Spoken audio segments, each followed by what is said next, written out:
ஒரு மாலுக்கோ எங்கேயோ போகும்போது தியேட்டர்ஸ்க்கோ போகும்போது பெண்கள் கூட்டம் கூட்டமாக வந்து பேசுறது இருக்குல்ல. சார் பிரதர்ஸ் அண்ட் சிஸ்டர் பார்க்குறோம் சார், சூப்பராக இருக்கு சார். என்ன ஒரே ஒரு வருத்தம் சார், உங்களுக்கு ஏன் சார் சின்ன வீடு? எனக்கு நான் வந்த காலகட்டத்தில் சீரியல்லேருந்து சினிமா வரவே முடியாதுன்னு ஒன்று இருந்துச்சு, ஒரு ஹிஸ்ட்ரி இருந்தது. இன்னும் நீங்க சொல்ல போனீங்கன்னா இன்னைக்கு இருக்கக்கூடிய எவ்வளவு சூப்பர் ஹிட் சீரியல்ஸ் வேணா எடுத்துக்கோங்க, அதோட எல்லாம் 10 மடங்கு பெருசு மெட்டி ஒலி. கேவி சார் வந்து கேவி ஆனந்த் சார் இறந்து போறதுக்கு முன்னாடி சிம்பு சாருக்கு ஒரு கதை சொன்னார். உங்க பொன்னான சேமிப்புக்கு பொன்னான சலுகை தங்கமயிலின் ஆடி கொண்டாட்டத்தில் சேதாரத்திற்கு 75% வரை தள்ளுபடி. இன்றைய தங்கமயிலுக்கு வாங்க. டெலிவிகட நேரில் வணக்கம். நான் ஜியோ பேசிட்டு இருக்கிறேன். இன்னைக்கு நம்ம கூட இந்த இன்டர்வியூல போஸ் வெங்கட் சார் வந்து இணைஞ்சிருக்காரு. இவர்கிட்ட பேசுறதுக்கு நிறைய விஷயங்கள் இருக்கு. ஆனா இன்னைக்கு நம்ம வந்து பிரதர்ஸ் அண்ட் சிஸ்டர்ஸ் பத்தி பேச போறோம். வாங்க பார்க்கலாம். வணக்கம் சார், எப்படி இருக்கிறீங்க? நல்லா இருக்கு. ஏன்னா பிரதர்ஸ் அண்ட் சிஸ்டர்ஸ் ரொம்ப பரபரப்பா போயிட்டு இருக்கு, ஷூட்டிங் மாத்தி எப்படி இருக்கு இந்த பயணம் இப்ப?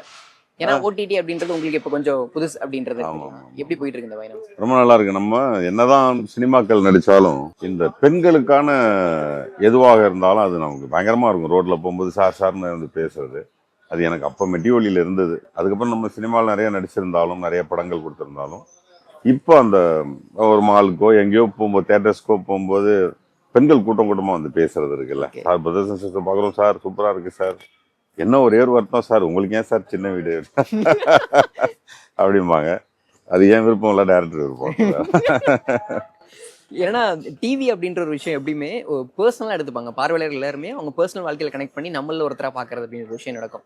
இப்போ நீங்க சொல்லியிருந்தீங்க வந்து பேசுறாங்க அப்படின்றது, யாராவது திட்டினாங்களா? இல்ல பர்சனலுங்கிறது வந்து என் வைஃபை ரொம்ப பர்சனலா எடுத்துக்கிட்டாங்க போல இருக்கு. அதனாலதான் அவங்களே வந்து சீரியல் பார்க்க மாட்டேங்கிறாங்க. என்னம்மா சீரியஸ் ஏமா பார்க்க மாட்டேங்கிறேன்னா, இல்ல அது வந்து நான் அப்புறமா பார்க்குறேன். எனக்கு அப்போ நான் நினைச்சேன் சரி அவங்களுக்கு அது உடன்படலை ஆக்சுவலா. அந்த மாதிரி பப்ளிக் நிறைய பார்த்துட்டு என்ன சார் பாவம் சார், உங்களுக்கு நல்ல பிள்ளைங்க சார் எல்லா பிள்ளைங்களும் அப்படின்னு சொல்லுவாங்க. ஆமா, எல்லாருமே பர்சனலா தான் எடுத்துக்கிறாங்க. அதான் உண்மை. ஆக்சுவலா ரொம்ப வருத்தப்படுவாங்க. உங்களுக்கு வித்தியாசம் அப்படின்றது எப்படி ஃபீல் ஆகுது சார்? இப்போ சினிமா அப்படிங்கும் போது அதுக்கு வேற அப்ரோச், வேற விஷயங்கள் நீங்க ஃபாலோ பண்ண வேண்டியது இருக்கும். இதுக்கு அப்படியே வேற இது ரொம்ப பரபரப்பான ஷூட்டிங், அடுத்தடுத்து நம்ம மாறிக்கிட்டே இருக்கணும் அப்படின்றதுக்கு எப்படி இருக்கு உங்களுக்கு இந்த ரெண்டு அப்ரோச்சும்? எனக்கு இது பழக்கப்பட்ட ஒண்ணுதான், அது ஒன்றும் இதா தெரியல. பட் ஆடியன்ஸ் தான் நம்ம இடைப்பட்ட காலங்களில் கொஞ்சம் சினிமா, கொஞ்சம் அரசியல் அது இதுன்னு இருந்து கொஞ்சம் மக்களோட நெருக்கம் இல்லாமல் இருந்துட்டோம். இப்போ அரசியல் கொஞ்சம் இல்லைங்கிறதுனால நிறைய நேரம் கிடைக்குது. இப்போ மக்களோட கொஞ்சம் நெருக்கமாக இருக்கிறோம். பிரதர்ஸ் அண்ட் சிஸ்டர்ஸ் கதாபாத்திரம் சொன்னப்ப நீங்க யோசிச்சீங்க, ஒரு நிமிஷம் நீங்க யோசிச்சீங்க அப்படின்றது ஏற்கனவே ஒரு பேட்டியில சொல்லியிருந்தாரு. எதுக்காக அந்த யோசனை? இல்லை, ஆக்சுவலா சீரீஸ் வந்து என்ன செட்டப்ல இருக்குன்னு எனக்கு தெரியாம இருந்தது. ஏன்னா நம்ம சீரியல்ஸ் பண்ணாம சினிமாவுக்கு வந்தோம்.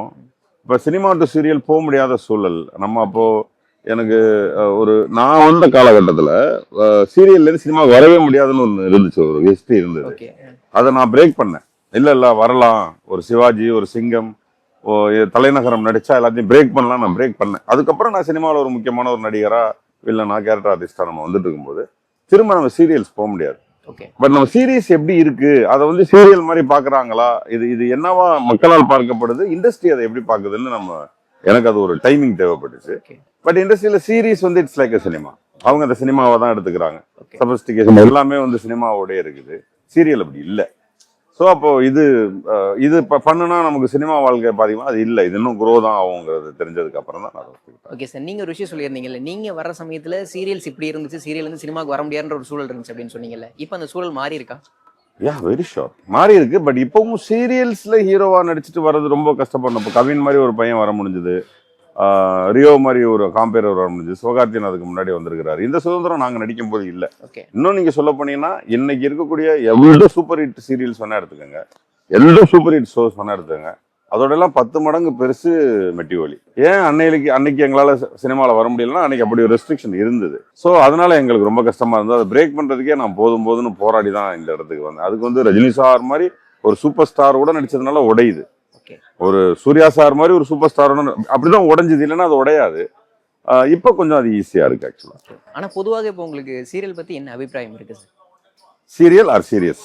சீரியல் பத்தி அதுல என்ன இருக்குது, அதுல இருந்தா நம்ம வந்திருக்கிறோம். அதை நம்ம வந்து எப்படி ரொம்ப நல்ல இண்டஸ்ட்ரி, நல்ல பிளாட்ஃபார்ம், நிறைய பேர் இளைஞர்கள்ல இருந்து வராங்க, நிறைய ஹீரோயின்ஸ் அதுல இருந்து வராங்க, நிறைய ஹீரோஸ் அதுல இருந்து வராங்க.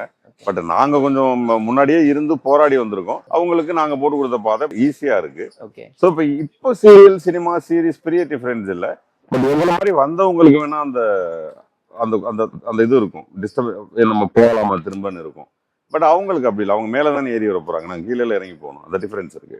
இன்னைக்கு காலையிலேருந்து ஷூட்டிங் செட்டில் நிறைய பேர் இன்டர்வியூ பண்ணிட்டு இருக்கிறோம். அவங்க உங்களை பற்றி பேசும்போது என்ன சொல்கிறாங்கன்னா, அவர் பார்க்க தான் டெரராக தெரிவார், ஆனால் ரொம்ப ஜாலியான பர்சன் அப்படின்றது சொல்கிறாங்க. நீங்கள் எப்படியான பர்சன் சார் ஆக்சுவலி? ஜாலியான ஆளு தான். நம்ம எந்த ஒரு மனிதனும் தனிப்பட்ட முறையில் அப்படியே மிருகம் மாதிரி அப்படிலாம், அது இடத்துக்கு தகுந்த மாதிரி அது இருக்கும். நடிக்க வர்ற இடத்துல பாவம் எல்லாம் பிள்ளைங்க, நமக்கு குழந்தைங்க நடிக்குதுங்க, அவங்க கிட்ட போய் டர்ரு பண்ணும், அவங்களும் பயங்கர ஹியூமரா பேசி ஜாலியாக சிரிச்சுட்டு அப்படி தான் இருப்போம். ஒவ்வொரு இடத்துக்கும் அது மாறுபடுமே தவிர, இந்த செட்டு வந்து எனக்கு ரொம்ப ஃபன்னான செட்டு. அருமையான direction team, cameraman team. So மொத்தத்திலே யூனிட்டே ஒரு பியூட்டிஃபுல் யூனிட். அதனால ரொம்ப ஹாப்பியாக எல்லாம் கூட ஜாலியாக சிரிச்சு, மேக்கப் மேன், காஸ்டியூம் எல்லாத்தையும் ஜாலியாக சிரிச்சு பேசிட்டு இருப்போம். அது இப்போ நம்ம டைரக்ஷன் நான் பண்ற படத்துல எல்லாம் அப்படி இருக்க முடியாது. அங்கே எல்லாம் இங்கே வேலை நடக்காது, வேலை நடக்காது. ஸோ அது ஒரு இடத்துக்கு தகுந்த மாதிரி மாறும் அது. ஆனா பட் இந்த செட்ல ரொம்ப ஜாலியா இருப்பேன். ஆனா இந்த கதாபாத்திரத்துக்கு என்ன சொன்னாங்க? எஸ்எஸ் அப்படின்ற கதாபாத்திரத்துக்கு என்ன சொன்னாங்க? ஏன்னா மோஸ்ட்லி உரு அப்படின்ற முகம் வச்சிருக்கணும், ஆனா சில இடங்கள்ல நம்ம அந்த சாஃப்டா போகணும் அப்படின்ற ஒரு விஷயம் இருக்கு. அது எப்படி சொன்னாங்க வேறுபாடு? இது கொஞ்சம் இது கதாபாத்திரமா ஹேண்டில் பண்றது ரொம்ப யோசிச்சு பண்ணணுங்கிறதுக்காக தான் நான் ஒத்துக்கிட்டேன். பிகாஸ் இது வந்து 2 வீடு, ரெண்டு இங்கேயும் அங்கேயும் பொண்ணு இருக்கு. அதை எப்படி நம்ம அவங்கள வித்தியாசப்படுத்தி பார்க்குறோம், 2 மனைவி எப்படி வித்தியாசப்படுத்தி பார்க்குறோம், பாடி லாங்குவேஜா என்ன இருக்கு, காஸ்டியூமா என்ன இருக்கு, பேசும்போது டோனா இங்கே என்ன டோன்ல பேசுவோம், அங்கே என்ன, இப்படி நிறைய வேரி இருக்குது அதுல. அது எனக்கே கொஞ்சம் சவாலான ஒரு விஷயம் தான். பட் இப்போ கொஞ்சம் பழகிடுச்சு. பிகினிங்ல ரொம்ப சிரமமா இருந்தது, கொஞ்ச நாள் ரொம்ப சிரமமா இருந்தது. இப்போ ஓகே தான். ஓகே. ஆனா சில ப்ரோமோஸ்ல பார்க்கும்போது ரொம்ப ஜாலியா நீங்க தெரியுறீங்க. அது பார்க்கும்போது ஓ, போஸ் வெங்கட் சாருக்கு இப்படி ஒரு முகம் இருக்கா அப்படின்ற மாதிரி எங்களுக்கே ஒரு ஆச்சரியமா இருக்கு. இண்டஸ்ட்ரிக்கே இப்பதான் அது தெரியுது. நீ சினிமா இண்டஸ்ட்ரியிலே நிறைய பேர் ஃபோன் பண்ணி, முன்னாடியே அது தெரிஞ்சுதான் நிறைய படம் நடிக்க வச்சிருப்பேன் அவன்னு சொல்ல நிறைய டைரக்டர்ஸ் இருக்கிறாங்க. நம்ம எல்லாமே பண்றதுக்கு தயார். ஏன்னா ஆக்சுவலி கேவி சார் வந்து கேவி ஆனந்த் சார் இறந்து போறதுக்கு முன்னாடி சிம்பு சாருக்கு ஒரு கதை சொன்னார். அதுல எனக்கு ஒரு ஹியூமர் வில்லன் பிளான் பண்ணியிருந்தாரு. அப்ப அவர் சொன்னா, நல்ல ஹியூமர் வருதுயா, யாரும் யூஸ் பண்ணல அப்படின்னு சொல்லியிருந்தார். அந்த மாதிரி என்னை பத்தி ரொம்ப க்ளோஸா தெரிஞ்சவங்களுக்கு ஹியூமர் வரும்னு தெரியும். பட் ஆனா இவங்க தான் ஃபர்ஸ்ட் டைம் அதை எடுத்து காமிச்சாங்க. ஸோ அதை பார்த்ததுக்கு அப்புறம் நிறைய பேர் என் வீட்லயே கேட்கறாங்க, என்னங்க எவ்வளவு ஹியூமரா பண்ணுவீங்களான்னு கேட்கறாங்க. ஆனா உங்களுக்கு அந்த மாதிரி வருத்தம் இருக்கா சார்? காமெடி கதாபாத்திரங்களே நமக்கு வரலையே, ஆரம்பத்துல இருந்து ஒரு மாதிரி சீரியஸான கதாபாத்திரமாவே வந்துருச்சு, அப்படியே அமைஞ்சிருச்சு அப்படின்றது வருத்தம் உண்டு. நான் தலைநகரத்துல என்னோட காமெடிக்கெல்லாம் சிரிப்பாங்க. அப்புறம் நம்ம சீரியஸா பண்ணியிருந்தாலும் கமெண்ட்ல பயங்கரமா சிரிப்பாங்க. அது ஒரு சீரியஸ் காமெடி தான் அது. ஸோ அந்த மாதிரி நிறைய காமெடி பண்ணணும்னு ஆசை, அமையல. பட் இனி நிறைய வரும்னு நினைக்கிறேன். ஏன்னா இதை பார்த்து நிறைய பேர் கேட்கறாங்க. இந்த ஃபேமிலி பத்தி பேசணும். மகள்கள் 3 பேர், ஒரு பையன். நிக்கிலா வந்து எனக்கு ஏற்கனவே நாங்க நடிச்சிருக்கிறோம், லிங்கம் பண்ணோம். எனக்கு ரொம்ப பிடிச்ச ஒரு ஆக்ட்ரஸ். அவங்களோட அந்த சின்ன சின்ன பிட் வரும் இதுல செல்போன்ல, அப்பயே அவங்களுக்கு ஒரு துல்லியமான நடிப்பு தெரியும். Beautiful actress. அவங்க இதுல நடிக்கிறது எனக்கு ரொம்ப சந்தோஷம். நாங்க நடிக்கும் போது நிறைய ஷேர் பண்ணிப்போம், இந்த எக்ஸ்பிரஷன் அப்படி பண்ணலாம் இப்படி பண்ணலான்னு. லுத்தூஃப் இதுல அறிமுகம்னு சொன்னா யாருமே நம்ப மாட்டாங்க. அந்த பொண்ணோட அந்த துருன்னு அந்த ஆக்டிவிட்டிஸ் எல்லாம் பியூட்டிஃபுல். ரொம்ப நல்ல பெரியவங்களை ரொம்ப மதிக்க தெரிஞ்ச, நம்ம என்ன சொன்னாலும் உடனே அக்செப்ட் பண்ண தெரிஞ்ச ஒரு அருமையானது. அதே மாதிரி ஸ்ரபா வந்து குட்டி தான், பயங்கர எங்களுக்கும் செல்ல குட்டி. அவளும் பிரமாதமான. இதுல என்னன்னா நல்ல நடிகர்கள் வந்து சேர்ந்ததுல ரொம்ப பிரமாதம். எனக்கு மேம் கூட வந்து நான் மெட்டிவலி பண்ணும்போது எங்களுக்கு அவங்க பெரிய ஆச்சரியம். நம்ம அப்பதான் அறிமுகமாகி வந்திருக்கிறோம். அவங்கள பார்க்கும்போதே அப்படி இருப்பாங்க. மேடம்னு அன்னைக்கு கூப்பிட்டது, இப்போ வரைக்கும் மேடம் தான் கூப்பிடுவேன். ஏன்னா அவங்க நம்ம பேர் நடிச்சாலும் அந்த ரெஸ்பெக்ட், அவங்க பார்த்தாவே எனக்கு அந்த ரெஸ்பெக்ட் வந்துடும். ஆமா, அது மெட்டிவலியில பார்த்தப்ப என்ன ரெஸ்பெக்ட் இருக்கோ அதுல ஒரு துளி கூட குறையாத ரெஸ்பெக்ட் எனக்கு இப்பவும் உண்டு. அதே மாதிரி பையன், அவன் எங்க வீட்டுல என் பையன் இருக்கான். என் பையனோட எல்லா ஆட்டிடியூடும் அவன்கிட்ட அப்படியே இருக்கு. அப்படி அங்கிட்டு இங்கிட்டு பேசிட்டு இருந்தா அங்கிட்டு திரும்பி பார்த்துட்டு இருப்பாங்க, இங்கே ஏதோ சொல்லிட்டு இருந்தா அங்கிட்டு நடந்து போயிட்டு இருப்பாங்க. நின்றுதான் ஒரு பதில சொல்லிட்டு போனா என்னடான்னா சொல்ல மாட்டாங்க. ஏன்னு கேட்டோம்னா இசட்டும்பாங்க, இசட்டுன்னா ஏன். அதே மாதிரி ஒரு பையன். So Kishore also beautiful actor. அவனும் ரொம்ப நல்ல நடிகர். நல்ல செட்டப். இந்த குடும்பமே நல்ல நடிகர்கள். அதே மாதிரி நாங்கள் எல்லாருமே ஒரு நண்பர்களா பியூட்டிஃபுல்லா போயிட்டு இருக்கு. ஓகே சார், இயக்குனர் பத்தி பேசணும். இயக்குனர் ஒரு பேட்டியில சொல்லியிருந்தாரு, இன்னைக்கு என்ன எபிசோடு வருதோ அதை உடனே நீங்க பார்த்துட்டு காலையிலே ஒரு ஃபோன் பேசிடுவீங்க, என்ன இருக்கு, என்ன நம்ம இன்னும் கொஞ்சம் மெருகேற்றி பண்ணணும் அப்படின்றத நீங்க பேசுவீங்க அப்படின்னு சொன்னாங்க. அவரோட பணிபுரியுது. அது எனக்கு ரொம்ப சந்தோஷம். சிதம்பரம் வந்து எனக்கிட்டே சொன்னார், அண்ணே நாங்கள் உங்களை டீல் பண்ணும்போது அண்ணன் முரட்டுத்தனமாக இருப்பாங்க, இல்லை இவ்வளோ சாஃப்டாக இருக்கீங்களேன்னா அது இல்லை, அது கேரக்டர்ஸ் பார்த்தவங்க. சென்ஸ் என்னன்னா, சிதம்பரம் வந்து ரொம்ப நிறைய கேட்குற ஆள். நிறைய பேர்கிட்ட அந்த பழக்கம் இருக்காது, நான் சொன்னதுதான் சொல்லுவாங்க. ஆனால் சிதம்பரம்கிட்ட கேட்டுட்டு சரின்னா வைக்கிறதும், தப்புனா எப்பவுமே ஒரு விஷயம் நம்ம சொல்றது அக்செப்டன்ஸ் இல்லைன்னா அதுக்கு ரீசன் சொல்லணும். இது காரணத்தினால அது அக்செப்டன்ஸ் ஆமா இல்லை அப்படின்னு நம்மளும் சொல்லிடுவோம். இப்போ நான் சொன்னாலும் அதே மாதிரி சொல்லிடுவேன். ஸோ அது எங்கள் 2 பேருக்கு அருமையான வேவ் லென்த் அது. ஸோ அது பியூட்டிஃபுல்லாக ஒர்க் அவுட் ஆயிடுச்சு. நான் ஒரு இப்போ கூட ஒரு சீனில் தம்பி இது வேணுமா, அண்ணா ஏன் வேண்டாம், இல்லை தம்பி இதனால வேணும், அப்போ சூப்பர் பார்த்து எடுத்து, அந்த மாதிரி எங்கள் 2 பேருக்குள்ளேயும் ஒன்று இருக்குது. நீங்கள் சொன்ன மாதிரி சீரீஸ் பார்த்த உடனே அடிப்பேன் நான். ஓகே. அடிச்சுட்டு தம்பி செம்மையாக இருந்தது, செம மைலேஜ் போகும் இந்த தடவை. ஆனால் முதலாக இது டைரக்ஷன் பண்ணி டெலிகாஸ்ட் ஆகாதப்ப நான் சொன்னேன் இதை இன்னொரு மெட்டியோலின்னு சொல்லுவாங்க அப்படின்னு. அந்த டாக் இன்னைக்கு வந்துருச்சு. மெட்டியோலி மாதிரி இருக்கு, திரும்ப ரொம்ப லைவா. ஏன்னா இடையில சீரியல்ஸோட கலர் நிறைய மாறி போச்சு. சீரியல்ஸ் எல்லாமே வந்துட்டு டோட்டலாக கலர் மாறின சமயத்தில் ஒரு பியூட்டிஃபுல்லாக இப்படி தான் இருக்கும் போல இருக்கும் அந்த வீடுங்கிற மாதிரி ரொம்ப உண்மையான ஒரு இது இருக்கும், அதில் விஷன்ஸ் இருக்கும். எதுவுமே ரொம்ப ஒரு பொருந்தாத சட்டை இருக்காது. இப்போ குழந்தைங்க நல்லா ட்ரெஸ் பண்ணியிருப்பாங்க வேலைக்கு போகிறேன்ட்டு, வீட்டில் பார்த்தீங்கன்னா ஒரு டிஷர்ட்டை போட்டுட்டு ஒரு சாதாரண எல்லாருமே அந்த மாதிரி ரொம்ப லைவாக சில விஷயங்கள் இங்கே நடக்குது. அது எல்லாமே மெட்டியோலியை கம்பேரிட்டிவாக சொல்கிறாங்க. சேம் டைம் டைரக்டர் எல்லாருக்கிட்டேருந்தும் ரொம்ப அழகாக வேலை. இப்போ நான் என்ன தான் சீனியர்னாலும் என்னையும் அவர் வேலை வாங்குறாரு, ரொம்ப பிரமாதமாக வேலை வாங்குறாரு. நான் என்ன எக்ஸ்பிரஷன் கொடுத்தாலும் அண்ணா இந்த எக்ஸ்பிரஷன் சரியாக இருக்குமா, ஏப்பா இல்லை இப்படி ஐயோ தப்பாக இருக்கும் போது வேற மாதிரி கொடுக்கலாம். மேபி இப்போ கூட பார்த்துருப்பீங்கன்னு நினைக்கிறேன். நான் ஒரு எக்ஸ்பிரஷன் பண்ணிட்டு சாரி அப்போ அவர் வந்துட்டு நம்ம இதை எப்படி பண்ணிடலாம். ஸோ அந்த நல்ல ஒற்றுமை இருக்குது எங்களுக்குள்ள. அதனால நீங்கள் மெட்டிவெளி அப்படின்னு இவ்வளோ விஷயங்கள் சொல்லுறதுனால இன்னொரு விஷயமும் ஞாபகத்துக்கு வருது. நீங்களும் காயத்ரி மேமும் மெட்டிவெளியில் நடிச்சிருந்தீங்க அப்படின்றது இப்போ நிறைய பேர் பார்த்தி அங்கே நடிச்சிருந்தாங்க, அந்த பேர் இப்போ திரும்ப வராங்க அப்படின்ற மாதிரி சோஷியல் மீடியாவில் போட்டிருக்காங்க. அதெல்லாம் நீங்கள் பார்த்தீங்களா? உங்கள் ரியாக்ஷன்? பார்த்தேன். அது மெட்டிவெளியோட பீக் என்னன்னு கேட்டிங்கன்னா, நான் பாய்சன் சாப்பிட்ருவேன் அதில். அதுதான் டிஆர்பி அடின்னு அடிச்சது. அதுக்கு முன்னாடி நானும் மேடம் தான் ஆக்சுவலி நான் லவ் பண்ணுவேன் அதில் பிகினிங்கில். அப்போ அவங்க தான் சொல்லுவாங்க, இல்லை நான் அவங்கள அப்பா மாதிரி பார்க்குறேன், தனம் தான் உங்களை பிடிக்கும்னு சொல்லுவா, நீங்கள் அவளை கல்யாணம் பண்ணிக்கங்கன்ற மாதிரி போகும் அந்த கதை.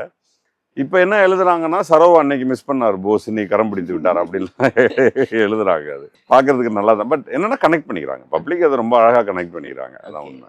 இப்போ நிறைய பேர் தெரிஞ்சிருக்கு உங்களுக்குள்ள இப்படி ஒரு முகம் இருக்கு, ஃபன்னாவும் ஒரு முகம் இருக்கு அப்படின்ற நிறைய பேருக்கு இந்த சீரிஸ் மூலமா தெரிஞ்சிருக்கு.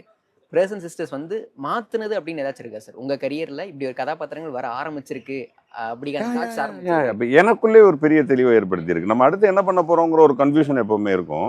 அப்ப திடீர்னு ஏதாவது ஒரு நிகழ்வோ இல்லை இந்த மாதிரியான ஒரு விஷயம் தான் நம்மளை ஓப்பன் பண்ணிவிடும். இல்ல வி கேன் கோ, நம்ம எப்படி வேணா போகலாம், அப்படி போகலாம் இப்படி போகலான்றது. அதே மாதிரி டைரக்டர்ஸ் இப்போ நிறைய ஃபோன் பண்ணி அண்ணா டேட் இருக்கா, இந்த மாசம் ஃப்ரீயா இருக்கான்லாம் இப்போ கேட்கறது because of brothers and sisters. அவங்களுக்கு என்ன மாதிரியான கதாபாத்திரமா இருக்கு? இல்ல இது கொஞ்சம் ஹியூமரா என்ன மாதிரி வேணா இப்ப கேட்கறாங்க. முன்னாடி ஒரு போலீஸ் ஆஃபீஸர் கேட்பாங்க, ஒரு வில்லன் கேட்பாங்க, இல்ல ஒரு நெகட்டிவ் ஷேட் கேட்பாங்க, இல்ல ஒரு பாசிட்டிவ், அந்த மாதிரி இல்லாம கொஞ்சம் கலவையான கேரக்டர்ஸ் கேட்குறாங்க. இன்னும் சொல்ல போனா இடையில எல்லாம் இந்த 5 வருஷத்துல பொலிட்டிக்கலா அப்படி இப்படின்னு போனதுனால நிறைய படங்கள் பண்ண முடியல. நிறைய பேர் பேசுறதையும் தவிர்த்துக்கிட்டாங்க. என்ன அவர் அங்கே பிஸியா இருக்காரு, இங்கே பிஸியா இருக்காரு அப்படி இப்படின்னு தவிர்த்துட்டாங்க. இப்போ நான் கம்ப்ளீட்டா இல்லைன்னு தெரிஞ்சோன்னா இப்போ எல்லாரும் ஃபோன் பண்ணி இப்போ ஃப்ரீயா தானே இருக்கீங்கன்னு முதல்ல கேட்பாங்க. ஆமாப்பா இப்போ ஃப்ரீயா தான் இருக்கேன், அப்போ நம்ம நவம்பர் டிசம்பர் பண்ணிக்கலாமான்னு கேட்குறவங்க நிறைய பேர் இருக்காங்க. Okay sir. நம்ம லிங்கம் சமயத்தில் பேசும்போது நீங்கள் ஒன்று சொல்லியிருந்தீங்க, அடுத்து படம் பண்ண போகிறேன், நீர் பகிர்வு அரசியல் பற்றி பண்ண போகிறேன் அப்படின்றது. இந்த சூழலுக்கு நீங்கள் அந்த படம் இப்போ எடுத்தீங்கன்னா வெளியிட்டீங்கன்னா கரெக்டாக இருக்கும் அப்படின்றதா? ஆமாம், இது ரொம்ப ஆக்சுவலாக இந்நேரம் வந்திருந்தா இன்னும் நல்லா இருந்திருக்கும். இப்போ அடுத்து நம்ம ரொம்ப சீக்கிரமே ஷூட்டிங் போக போகிறோம். ஓகே. ரொம்ப முக்கியமான திரைப்படமாக இருக்கும், பெரிய விவாதத்துக்குள்ள திரைப்படமாக இருக்கும். ஆனால் எல்லாத்தையும் மீறி நான் ஒரு நல்ல கமர்ஷியல் படம் எடுப்பேன்னு ஆடியன்ஸுக்கு நான் ப்ரூவ் பண்ண வேண்டிய சூழல்ல இருக்கிறேன். ஓகே. ஸோ அதனால ஒரு பியூட்டிஃபுல் கமர்ஷியல் படமா இருக்கும், எதிர்பார்த்துட்டு இருக்கிறோம். ஓகே சார், ரொம்ப நன்றி உங்க நேரத்துக்கும் பொறுமைக்கும். தேங்க்யூ. உங்கள் அபிமான தங்கமயிலில் ஆனந்தம் பொங்கும் பொன்னான ஆடி கொண்டாட்டம். நீங்கள் வாங்கும் தங்க நகைகளுக்கு 25% முதல் 75% வரை தள்ளுபடி. இச்சலுகை ஆகஸ்ட் 16 வரை மட்டுமே. தங்கம் வாங்க தங்கமயிலுக்கு வாங்க.